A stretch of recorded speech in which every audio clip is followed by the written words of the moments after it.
Half blood Prince अध्याय 21 छिपा हुआ कमरा। हैरी ने अगले सप्ताह अपने दिमाग पर बहुत जोर डालते हुए सोचा कि वो स्लग हॉर्न को सच्ची याद देने के लिए कैसे राजी कर सकता है। वो इस उम्मीद में काढ़े की पुस्तक पर झुका रहता था कि शायद प्रिंस ने उसके हाशिए में इस बारे में कोई उपयोगी चीज़ लिखी होगी, जैसा कि उसने पहले किया था। हरमाइनी ने रविवार की शाम दृढ़ता से कहा, तुम्हें उसमें कुछ नहीं मिलेगा। छोड़ो भी हरमाइनी, अगर प्रिंस नहीं होता तो आज रॉन जिंदा नहीं होता। हरमाइनी ने उसकी बात को हवा में उड़ा दिया। अगर तुमने फर्स्ट ईयर में स्नैप की बात सुनी होती तो भी वो जिंदा होता। हैरी ने उसकी बात को नज़रअंदाज कर दिया। उसने अभी अभी हाशिए में लिखा एक मंत्र सेक्टम सेम्प्रा देखा, जिसके नीचे लिखा था दुश्मनों के लिए। वो आजमाने के लिए उतावला था, लेकिन हरमाइनी के सामने ऐसा करना ठीक नहीं था। वो लोग गरुड़ द्वार हॉल के आग के पास बैठे थे। उनके पास सिर्फ 6th ईयर के विद्यार्थी थे। नोटिस बोर्ड पर एक नया नोटिस लगा था जिसमें उनके अंतर्ध्यान टेस्ट की तारीख लिखी थी। पहले टेस्ट की तारीख यानी 21 अप्रैल से पहले 17 साल के होने वाले विद्यार्थियों को ये विकल्प दिया गया था कि वो हॉग्समीड में होने वाले अतिरिक्त प्रशिक्षण सत्रों के लिए अपना नाम दे सकते हैं, जो भारी निगरानी में होने वाले थे। रॉन नोटिस को पढ़कर दहशत में आ गया था। वो टेस्ट में कामयाब नहीं हो पाएगा। हरमाइनी 2 बार अंतर्ध्यान होने में सफल हो चुकी थी, इसलिए उसमें थोड़ा ज़्यादा आत्मविश्वास था।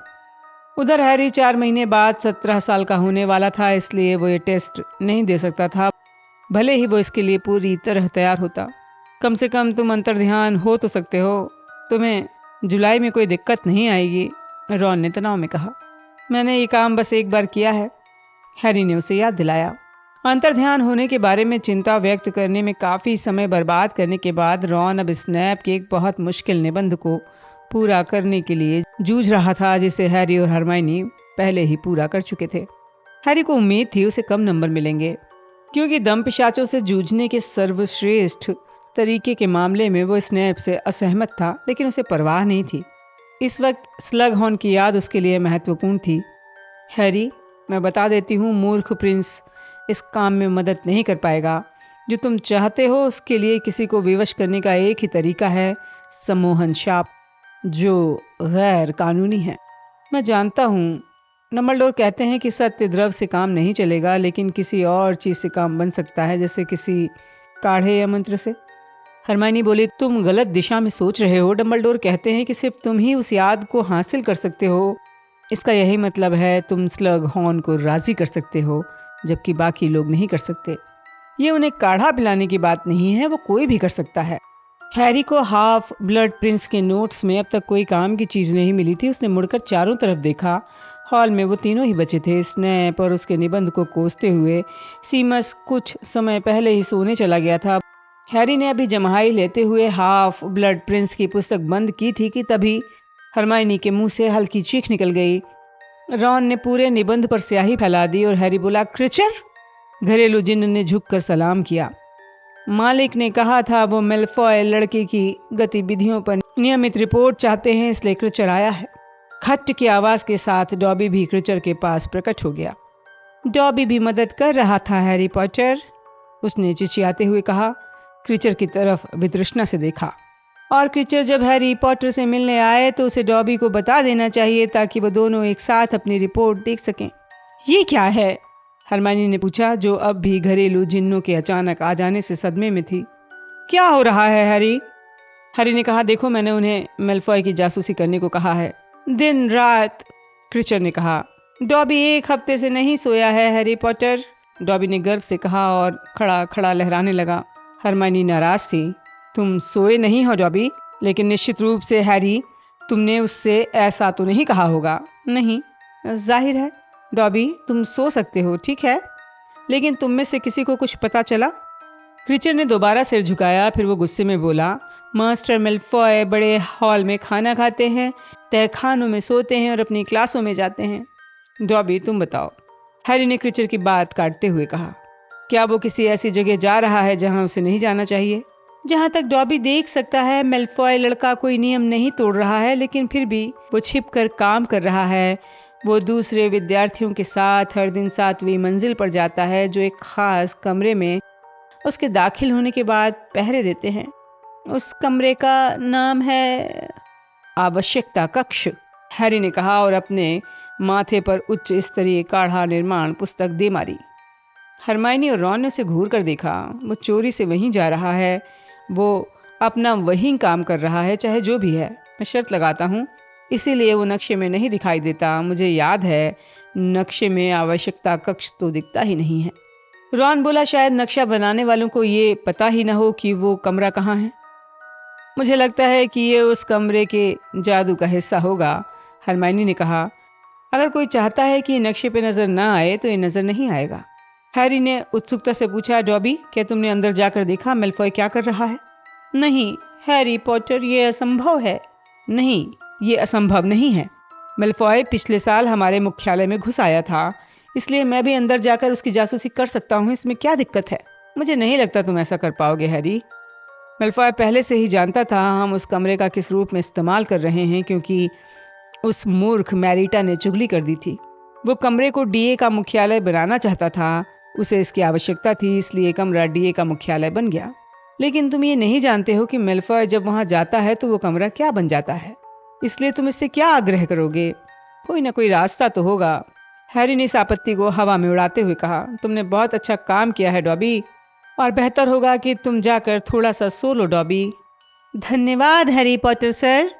डॉबी खुशी से चिचियाया और ओझल हो गया। जिन्हों के जाने के बाद हैरी रॉन और हरमाइनी की तरफ मुड़कर उत्साह से बोला, अब आखिरकार हम जान चुके हैं मेलफॉय कहाँ जा रहा है। हमने उसे फंसा लिया है। लेकिन बहुत से विद्यार्थियों के साथ वहां जाने का क्या मतलब है? इस काम में कितने लोग उसका साथ दे रहे हैं? तुम ये तो नहीं सोचते कि वो गोपनीय काम करते समय बहुत लोगों पर भरोसा कर रहा है? ये अजीब तो है। मैंने उसे क्रैब और गोयल से कहते सुना था कि उन्हें इस बात से मतलब नहीं होना चाहिए कि वो क्या कर रहा है। तो फिर इतने सारे लोगों। हैरी की आवाज़ धीमे होते होते गुम हो गई। वो आग की तरफ घूरने लगा। हे भगवान, मैं भी कितना मूर्ख हूँ। ये स्पष्ट है तहखाने में इसकी कड़ाही भरी हुई थी। उसने क्लास के दौरान उसमें से थोड़ा चुरा लिया होगा। क्या चुरा लिया होगा? रॉन ने पूछा। भेस बदल काढ़ा। जब स्लगहॉर्न ने हमें काढ़े की पहली क्लास में भेस बदल काढ़ा दिखाया था तो मेलफॉय ने उसमें से थोड़ा काढ़ा चुरा लिया होगा। मेलफॉय की रखवाली के लिए बहुत से विद्यार्थी नहीं खड़े रहते हैं, वो तो हमेशा की तरह क्रैब और ग्वाइल ही रहते हैं। हाँ, ये बात सही लगती है, हैरी ने कहा और उछलकर आग के सामने चहलकदमी करने लगा। वो इतने मूर्ख हैं कि उसकी हर बात मान लेते हैं, भले ही उसके इरादे ना मालूम हो। लेकिन वो ये नहीं चाहता कि वे हमेशा आवश्यकता कक्ष के बाहर मंडराते हुए नजर आएं, इसलिए वो भेस बदल काढ़ा पिलाकर उनसे दूसरे लोगों का वेश बनवा रहा है। जिस दिन वो क्विडिच मैच देखने नहीं आया था उस दिन मैंने उसके साथ 2 लड़कियां देखी थीं। वो लड़कियां नहीं, क्रैब और ग्वाइल थे। हरमाइनी ने दबी आवाज में कहा, तुम कहना चाहते हो जिस छोटी लड़की का तराजू मैंने ठीक किया था? हाँ, जाहिर है, हैरी ने जोर से कहा। उसकी तरफ घूर कर देखा। जाहिर है मेलफॉय उस वक्त कमरे के भीतर रहा होगा, इसलिए उस लड़की ने तराजू गिरा दिया और मेलफॉय को इशारा कर दिया कि उसे बाहर नहीं निकलना है। और फिर वो लड़की भी तो है जिसने मेंढक के अंडों की बोतल गिरा दी थी। हम लोग उसके पास से इतनी बार निकले थे, लेकिन हमें इस बात का पता ही नहीं था। वो क्रैब और ग्वाइल का रूप बदलकर उन्हें लड़कियां बना रहा है। रॉन ने ठहाका लगाते हुए कहा, ओह, इसमें कोई हैरानी की बात नहीं। वो ज्यादा खुश नहीं दिखते हैं। वो उसे साफ साफ क्यों मना नहीं कर देते? हैरी बोला, देखो, अगर उसने उन्हें अपना मौत का निशान दिखा दिया होगा तो वो मना नहीं कर सकते। हरमाइनी ने खड़े होकर अंगड़ाई लेते हुए कहा, हैरी, इससे पहले कि तुम रोमांचित हो जाओ, मैं तुम्हें बता दूं, मुझे अब भी नहीं लगता कि तुम आवश्यकता कक्ष में पहुंच सकते हो जब तक तुम्हें यह ना मालूम हो कि वहां क्या है। और मुझे लगता है तुम्हें यह कभी नहीं भूलना चाहिए। उसने अपना बैग कंधे पर टांगा। उसकी तरफ बहुत गंभीरता से देखा कि तुम्हें स्लगहॉर्न की याद निकलवाने पर ध्यान केंद्रित करना है। हैरी उस रात अच्छी तरह नहीं सो पाया। वो घंटों तक जागता रहा। हरमाइनी की बात के बावजूद हैरी को यकीन था कि अगर मेलफॉय डीए के मुख्यालय को देख सकता है तो वो भी मेलफॉय की करतूत देख सकता है, भले ही वो कक्ष कुछ भी बन जाता हो। मीटिंग की जगह, छिपने की जगह, स्टोर रूम, वर्कशॉप। हैरी का दिमाग तेजी से काम करता रहा। उसे नींद नहीं आई। और जब आखिरकार उसे नींद आई तब भी उसके सपने में मेलफॉय की तस्वीरें आती रहीं, जो स्लग हॉर्न में बदल गईं, जो स्नैप में बदल गईं। अगली सुबह नाश्ते के समय हैरी का दिल उम्मीद से भरा था। गुप्त कलाओं से रक्षा की क्लास से पहले उसका एक पीरियड खाली था।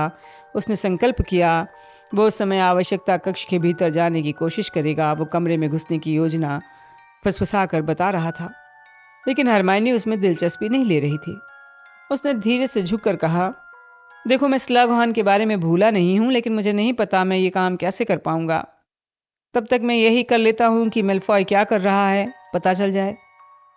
मैं तुम्हें पहले बता चुकी हूं, तुम्हें स्लग हॉर्न को राजी करना है।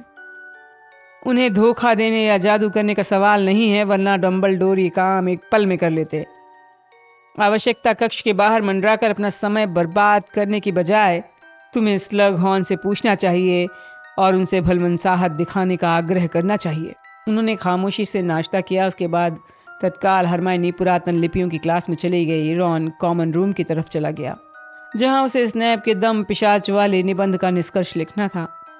हैरी 7वीं मंजिल के गलियारे पर चला गया, जहां वो पगले बारनाबास की दीवार दरी के सामने जाना चाहता था, जिस पर बारनाबास दैत्यों को नाच सिखा रहा था।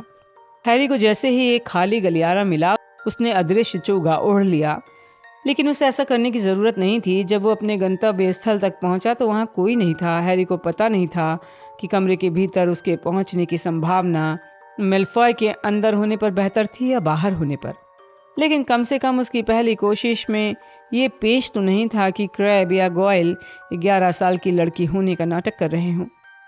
जहां आवश्यकता कक्ष का दरवाजा छुपा हुआ था, उस जगह के पास पहुंचकर उसने आंखें बंद की। वो जानता था उसे क्या करना है। अपनी पूरी शक्ति के साथ उसने सोचा, मुझे ये देखने की जरूरत है कि मेलफॉय अंदर क्या कर रहा है। वो इसी बात को दोहराता रहा। इसके बाद वो 3 बार दरवाजे के पास से गुजरा। उसका दिल रोमांच से धड़क रहा था। उसने आंखें खोली और देखा सामने खाली दीवार थी। ठीक है, मैंने गलत चीज सोच ली थी। उसने एक पल के लिए सोचा, फिर दोबारा चल दिया। उसने अपनी आंखें बंद की और पूरी ताकत से एकाग्र चित्त होने की कोशिश की। मुझे वो जगह देखने की जरूरत है जहां मेलफॉय गुप्त रूप से आता रहता है। वो इस बात को दोहराने लगा। 3 बार पास से गुजरने के बाद उसने उम्मीद खोली। कोई दरवाजा नहीं था। ओह, खुल भी जाओ, उसने दीवार से चिढ़कर कहा। ये तो स्पष्ट निर्देश था। अच्छा, उसने कई मिनट तक कसकर सोचा, कदम बढ़ाए। मुझे जरूरत है कि तुम मेरे लिए वही जगह बन जाओ जो तुम ड्रेको मेलफॉय के लिए बनते हो। 3 बार घूमने के बाद उसने आंखें तत्काल नहीं खोली। वो पूरे ध्यान से सुन रहा था, जैसे उसे दरवाजे के खट से प्रकट होने की आवाज सुनाई दी जाएगी। बहरहाल उसे कुछ सुनाई नहीं दिया। उसने अपनी आंखें खोल ली। कोई दरवाजा नहीं था। किसी की चीख सुनाई दी। उसने मुड़कर देखा। फर्स्ट ईयर के कुछ विद्यार्थी मोड़ पर भागे जा रहे थे। उन्हें ऐसा लगा जैसे वहां कोई बदतमीज भूत था। 1 घंटे तक हैरी ने मुझे ये देखने की जरूरत है कि ड्रेको मेलफॉय तुम्हारे भीतर क्या कर रहा है, जैसे शब्दों की हर संभावना को आजमा कर देखा। उसे ये स्वीकार करने के लिए विवश होना पड़ा, हरमाइनी की बात में दम था। वो चिड़चिड़ा होकर गुप्त कलाओं से रक्षा की क्लास की तरफ चल दिया। चलते चलते उसने अपना अदृश्य चोगा उतार कर बैग में ठूस लिया।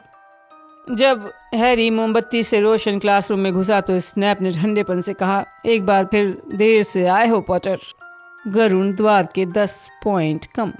हैरी ने स्नैप की तरफ त्योरियां चढ़ाकर देखा और जल्दी से रॉन के पास बैठ गया। इससे पहले कि हम शुरू करें, मैं तुम लोगों से दम पिशाचों वाले निबंध चाहता हूँ।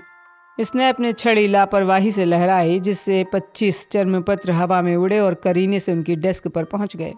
सर, क्या आप हमें बता सकते हैं सजीव लाश और भूत में क्या अंतर होता है? क्योंकि दैनिक जादूगर में सजीव लाश के बारे में कुछ आया था। नहीं, उसमें कुछ नहीं आया था, स्नैप ने ऐसी आवाज में कहा जिसमें बोरियत का पुट था। लेकिन सर, मैंने लोगों को बातें करते सुना है। मिस्टर फिनिगन, अगर तुमने वास्तव में वो लेख पढ़ा होता तो तुम जान जाते कि वो तथा कथित सजीव लाश दरअसल मंडंगस फ्लेचर नाम का एक घटिया चोर है। लेकिन लगता है पॉटर के पास इस विषय पर जानकारी है। इसने अपने कमरे के पीछे की तरफ इशारा किया। तो हम पॉटर से पूछते हैं, सजीव लाश और भूत में क्या अंतर है? देखिए, भूत पारदर्शी होते हैं।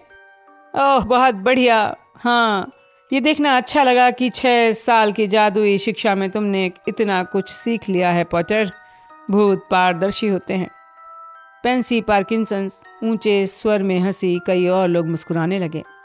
हाँ, भूत पारदर्शी होते हैं, लेकिन सजीव लाश मरे हुए शरीर होते हैं, इसलिए वो ठोस होंगे। इतना तो 5 साल का बच्चा बता सकता है। सजीव लाश एक ऐसी लाश है जिसे शैतानी जादूगर ने मंत्र से पुनर्जीवित कर दिया है। दरअसल ये जीवित नहीं होती, इसका इस्तेमाल कठपुतली की तरह जादूगर के आदेशों के पालन के लिए होता है। और अब तक तुम लोग ये जान चुके होगे, भूत गुजरी हुई आत्मा का धरती पर छोड़ा गया निशान है। और जाहिर है, जैसा पॉटर ने तुम्हें समझदारी से बताया, भूत पारदर्शी होता है। देखिए, अगर हम उनमें भेद करने की कोशिश कर रहे हैं तो हैरी ने जो बताया वो सबसे उपयोगी है। अगर हम किसी अंधेरी गली में किसी के सामने आते हैं तो हम तत्काल देख सकते हैं वो ठोस है या नहीं। या फिर हम ये पूछें कि माफ़ करना, आप गुजरी हुई आत्मा के धरती पर छूटे हुए निशान हैं? हंसी की लहर दौड़ गई, लेकिन जब स्नैप ने गुस्से से पूरी क्लास को घूर कर देखा तो खामोशी छा गई। गरुण द्वार के 10 और पॉइंट कम। मुझे तुमसे इससे ज्यादा परिष्कृत व्यवहार की उम्मीद थी भी नहीं, रोनाल्ड वीजली। वो लड़का जो इतना ठोस है कि कमरे में आधा इंच भी अंतर ध्यान नहीं हो पाता। नहीं, हरमाइनी ने फुसफुसाकर हैरी से कहा, उसकी बाह पकड़ ली। जब हैरी ने अपना मुंह आवेश में खोला, कोई फायदा नहीं है, तुम्हें एक बार फिर सजा मिल जाएगी, रहने दो।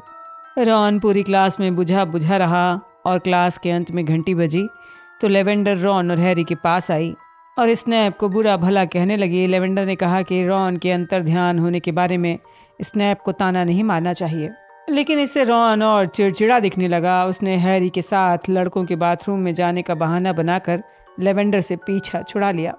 स्नैप ने ठीक कहा है ना? मैं नहीं जानता मुझे टेस्ट देने जाना भी चाहिए या नहीं। अंतर ध्यान होना मैं अब तक नहीं सीख पाया हूँ। तुम हॉग्समीड में होने वाले अतिरिक्त प्रैक्टिस सेशन में भाग लेकर देख लो, तुम्हें कितना फ़ायदा होता है। किसी मूर्खतापूर्ण गोले में प्रकट होने से ज़्यादा रोचक रहेगा। अगर उसके बाद भी तुम उतनी अच्छी तरह नहीं कर पाते हो जितना तुम चाहते हो, तो तुम बाद में मेरे साथ टेस्ट दे देना। मीना, ये लड़कों का बाथरूम है। एक लड़की का भूत उनके पीछे वाले टॉयलेट से बाहर निकल कर आया था। ओह, तुम दोनों हो, उसने उदासी भरी आवाज़ में कहा। तो तुम किसकी उम्मीद कर रही थी? रॉन ने आईने में उसकी तरफ देखते हुए कहा। किसी की नहीं, मायूस मीना ने ठुड्डी के एक मुहासे उखाड़ते हुए कहा। उसने कहा था वो मुझसे आकर मिलेगा, लेकिन ये बात तो तुमने भी कही थी। उसने हैरी की तरफ निगाह डाली। मैंने तुम्हें बहुत महीनों से नहीं देखा। मैंने सीख लिया है, लड़कों से बहुत ज़्यादा उम्मीद नहीं करना चाहिए। मुझे लगता है तुम लड़कियों के बाथरूम में रहती हो, जो कुछ सालों से इस बात का ध्यान रख रहा था कि उस जगह के आस पास भी न जाए। मैं वहीं रहती हूँ, लेकिन इसका मतलब ये तो नहीं कि मैं बाकी जगहों पर नहीं जा सकती हूँ। तुम्हें याद है, मैंने तुम्हें प्रीफेक्ट्स वाले बाथरूम में नहाते हुए देखा था। बहुत अच्छी तरह, हैरी ने कहा। मुझे लगा था कि वो मुझे पसंद करता है, उसने दुखी मन से कहा। अगर तुम दोनों चले जाओ तो शायद वो आ जाएगा।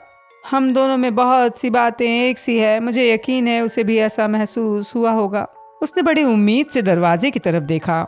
जब तुम कहती हो कि तुम दोनों में बहुत सी बातें एक जैसी हैं, तो इसका मतलब ये है कि वो भी टॉयलेट में रहता है? रॉन ने थोड़े मजे लेते हुए पूछा। नहीं, मेरा मतलब है वो संवेदनशील है, लोग उसे भी तंग करते हैं, वो अकेलापन महसूस करता है। वो किसी से अपने दिल की बात नहीं कह सकता, वो अपनी भावनाएं व्यक्त करने और रोने से भी नहीं घबराता है। एक लड़का यहाँ आकर रो रहा है? एक लड़का? हैरी ने जिज्ञासा से पूछा। तुम चिंता मत करो, मीना ने कहा और अपनी छोटी आंसू भरी आंखें रॉन पर जमा ली, जो अब मुस्कुरा रहा था। मैंने वादा किया था ये बात मैं किसी को नहीं बताऊंगी, और मैं उसके राज को अपनी कब्र तक तो नहीं ले जाओगी, है ना? रॉन ने हंसते हुए कहा। हाँ, गटर में जरूर ले जा सकती हो। मीना गुस्से में गरजी। उसने दोबारा टॉयलेट में गोता मार दिया। मीना को उकसाने के बाद रॉन की हिम्मत लौट आई। तुम ठीक कहते हो, मैं टेस्ट दूं या ना दूं, ये फैसला करने के पहले हॉग्समीड के प्रैक्टिस सेशन में चला जाता हूँ। अगले वीकेंड पर हरमाइनी और 6th ईयर के बाकी विद्यार्थियों के साथ रॉन भी हॉग्समीड चला गया। हैरी ने थोड़ी ईर्ष्या से उन्हें गांव में जाने की तैयारी करते देखा था। उसे वहां की यात्रा छोड़ने का अफसोस था। बहरहाल उसने फैसला किया वो इस समय का उपयोग आवश्यकता कक्ष में एक और कोशिश करने के लिए करेगा। हैरी जब ये योजना बना रहा था तो हरमाइनी बोली, इससे अच्छा ये है तुम सीधे स्लगहॉर्न के पास जाओ और याद निकलवाने की कोशिश करो। मैं कोशिश तो करता हूँ, हैरी ने बात काटते हुए कहा, जो बिल्कुल सच था। स्लगहॉर्न को अकेले में घेरने के लिए उस सप्ताह काढ़े की हर क्लास के बाद वो आखिर तक रुका था, लेकिन स्लगहॉर्न इन दिनों इतनी तेजी से तहखाने से बाहर निकल जाते कि हैरी उन्हें पकड़ ही नहीं पाता था। हैरी ने 2 बार उनके ऑफिस तक जाकर दरवाजा खटखटाया था, लेकिन कोई जवाब नहीं मिला। वो मुझसे बात नहीं करना चाहते हरमाइनी, वो जान गए हैं मैं उन्हें अकेले में घेरना चाहता हूँ। देखो, तुम्हें कोशिश करते रहना चाहिए, है ना? विद्यार्थियों की छोटी कतार फिल्च के पास से गुजरने का इंतजार कर रही थी। हैरी ने हरमाइनी की बात का कोई जवाब नहीं दिया ताकि फिल्च उसकी बात न सुन ले। रॉन और हरमाइनी को शुभकामनाएं देने के बाद वो संगमरमर की सीढ़ियां चढ़ने लगा। हरमाइनी चाहे जो कहे, हैरी ने आवश्यकता कक्ष में 1-2 घंटे खोज करने का संकल्प किया था। चूंकि रविवार की सुबह थी, इसलिए सभी विद्यार्थी अपने अपने कॉमन रूम में थे। गरुण द्वार वाले एक टावर में थे, चील घात वाले दूसरे टावर में, नाग शक्ति वाले तहखाने में थे, मेहनतकश वाले किचन के पास के बेसमेंट में, और 7वीं मंजिल के गलियारे में ग्रेगरी गोयल अकेला खड़ा था। आवश्यकता कक्ष का नामो निशान नहीं था, लेकिन हैरी को उसकी चिंता भी नहीं थी।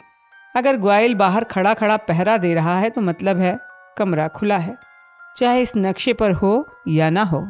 वो सीढ़ियों पर दौड़ने लगा और उस गलियारे के कोने पर पहुंचने के बाद धीमा हो गया। वहां वो बहुत धीरे धीरे उस छोटी लड़की की तरफ रेंगने लगा जो अपने हाथ में पीतल का भारी तराजू लेकर खड़ी थी। ये वही लड़की थी जिसकी 15 दिन पहले हरमाइनी ने मदद की थी।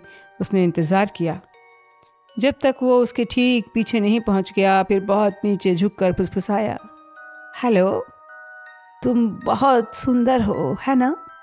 गोयल ने दहशत भरी तेज चीख निकाली और तराजू हवा में उछालकर भाग गया। इससे पहले कि तराजू के गलियारे में गूंजने की आवाज आए, वो ओझल हो चुका था। हैरी हंसते हुए पीछे की खाली दीवार को देखने के लिए मुड़ा। उसे यकीन था ड्रेको मैलफॉय वहां पर मूर्ति की तरह स्थिर होगा, क्योंकि उसे पता चल गया होगा कोई ऐसा व्यक्ति वहां आ गया है जिसे नहीं आना चाहिए। उसने याद करने की कोशिश की, उसे किन शब्दों के तालमेल को आजमा कर नहीं देखा है। बहरहाल उसका आशावादी मूड बहुत देर तक कायम नहीं रहा। अगले आधे घंटे में उसने बहुत सारे शब्दों के तालमेल आजमाए, लेकिन दीवार पर दरवाजा प्रकट नहीं हुआ। अपना पूरा संयम खोकर हैरी भाग कर दीवार के पास गया और जमकर लात मारी। आउच! उसे लगा उसके पैर का पंजा टूट गया था। जब वो उसे पकड़कर एक पैर पर कूदने लगा तो अदृश्य चोगा उसके ऊपर से फिसल गया। हैरी! वो एक ही पैर पर घूमा और गिर गया। उसे देखकर हैरानी हुई। वहां टोंक्स खड़ी थी। वो उसकी तरफ ऐसे आ रही थी जैसे वो अक्सर इस गलियारे में घूमती रहती हो। तुम यहाँ क्या कर रही हो? हैरी इस बात पर चिढ़ रहा था कि टोंक्स उसे हमेशा गिरा हुआ ही क्यों देखती है। डंबलडोर से मिलने आई हूँ। हैरी को लगा वो भयंकर दिख रही थी, पहले के मुकाबले बहुत दुबली। उसके चूहे जैसे रंग वाले बाल बेजान दिख रहे थे। उनका ऑफिस यहाँ नहीं है, वो महल की दूसरी तरफ है, गार ग्वाइल के पीछे। मैं जानती हूँ वो नहीं है, वो एक बार फिर चले गए हैं। क्या सचमुच? हैरी ने कहा, अपने घायल पैर को धीरे से दोबारा फर्श पर रखा। सुनो, तुम जानती हो वो कहाँ जाते हैं? नहीं। तुम उनसे क्यों मिलना चाहती थी? कोई खास काम नहीं था। मैंने सोचा कि शायद उन्हें मालूम होगा कि क्या हो रहा है। मैंने अफवाहें सुनी हैं, लोग घायल हो रहे हैं। हाँ, मैं जानता हूँ, ये सब अखबारों में है, हैरी ने कहा। वो छोटा बच्चा भी जिसने अपने दादा दादी को मारने की कोशिश की थी। तुम्हारे पास हाल में ही माया पंछी के समूह से किसी की चिट्ठी तो नहीं आई? समूह का कोई अब मुझे चिट्ठी नहीं लिखता, जब से सीरियस। हैरी ने देखा टोंक्स की आंखों में आंसू आ गए थे। मुझे माफ करना, वो अजीब तरीके से बुदबुदाया। मेरा मतलब है, मुझे भी उसकी याद आती है। क्या? टोंक्स ने सूनेपन से कहा, जैसे उसकी बात न सुन पाई हो। अच्छा, तो फिर मिलते हैं हैरी। वो फौरन मुड़ी और जल्दी से गलियारे में आगे बढ़ गई। हैरी ने पीछे उसे घूर कर देखा। एक आध मिनट बाद दोबारा अदृश्य चोगा ओढ़ लिया और आवश्यकता कक्ष में घुसने की कोशिश करने लगा, लेकिन अब उसका दिल इस काम में नहीं था। उसने कोशिश छोड़ दी और गलियारे को मैलफॉय के लिए खाली छोड़ दिया। हैरी जानता था मैलफॉय अभी कुछ घंटे तक बाहर निकलने से डरेगा। उसे रॉन और हरमाइनी बड़े हॉल में मिले, जो आधा लंच कर चुके थे। मैंने ये काम कर दिया, यानी एक तरह से कर दिया, रॉन ने हैरी को देखते ही उत्साह से कहा। मुझे मैडम पडीफुट की टी शॉप से बाहर तक अंतर्ध्यान होना था, लेकिन मैं उसे थोड़ा आगे निकल गया। मैं स्क्रीन वन शेफ्ट की दुकान तक जाकर उतरा, लेकिन कम से कम मैं हिला तो सही। अच्छा हुआ। और हरमाइनी, तुमने कैसा किया? ओह, जाहिर है वो तो त्रुटि रहित थी। रॉन ने हरमाइनी के जवाब देने से पहले ही जवाब दिया। आदर्श एकाग्रता, पूर्वानुमान और हताशा या वे 3 सूत्र जो भी हों।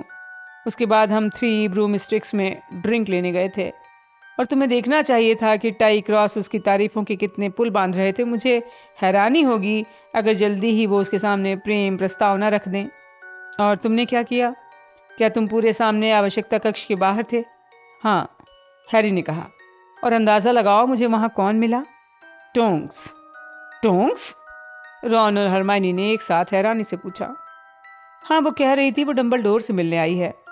अगर मुझसे पूछो तो उसका दिमाग थोड़ा सरक गया है। मंत्रालय में हुई घटना का दिमाग पर असर हुआ है उसके। ये थोड़ा अजीब है, हरमाइनी ने कहा। जो परेशान दिख रही थी, उसे स्कूल की पहरेदारी करनी थी, तो फिर उसने यहाँ आकर डंबलडोर से मिलने के लिए अपनी जगह क्यों छोड़ी, जबकि वो यहाँ है ही नहीं? मेरे मन में एक विचार आया था, हैरी ने यूं ही कह दिया। उसे कहते हुए अजीब लग रहा था। ये उसके बजाय हरमाइनी का इलाका था। तुम्हें ये तो नहीं लगता कि वो सीरियस से प्यार करती थी? हरमाइनी ने उसकी तरफ घूर कर देखा। तुम्हें ये बात कैसे सूझी? क्या पता, लेकिन जब मैंने उसके नाम का जिक्र किया वो रुआसी हो गई। और उसका पितृदेव भी अब बदल कर 4 पैरों वाला हो गया है। कहीं ये उसी जैसा तो नहीं बन गया? अच्छा, लेकिन मैं अब भी ये नहीं समझ पाई हूँ कि वो डंबलडोर से मिलने के लिए महल में धड़धड़ाती हुई क्यों चली आई। अगर वो सचमुच इसीलिए आई थी। वही बात है जो मैंने कही थी, है ना? रॉन ने कहा, जो अब मसले हुए आलू मुंह में ठूस रहा था। वो थोड़ी अजीब हो गई है, उसकी हिम्मत खत्म हो गई है। औरतें, हैरी ने समझदारी से कहा, वो बहुत जल्दी परेशान हो जाती हैं। लेकिन फिर भी हरमाइनी ने अपने ख्यालों की दुनिया से लौटते हुए कहा, मुझे नहीं लगता कोई औरत आधा घंटे तक इस बात पर परेशान होती रहेगी क्योंकि मैडम रोज मार्टा उसके साथ मजाक पर नहीं हंसी थी, जो एक उपचारक चुड़ैल और मिम्बुलस मिम्बल्टोनिया के बारे में बात कर रहा था। रॉन का मुंह बन गया।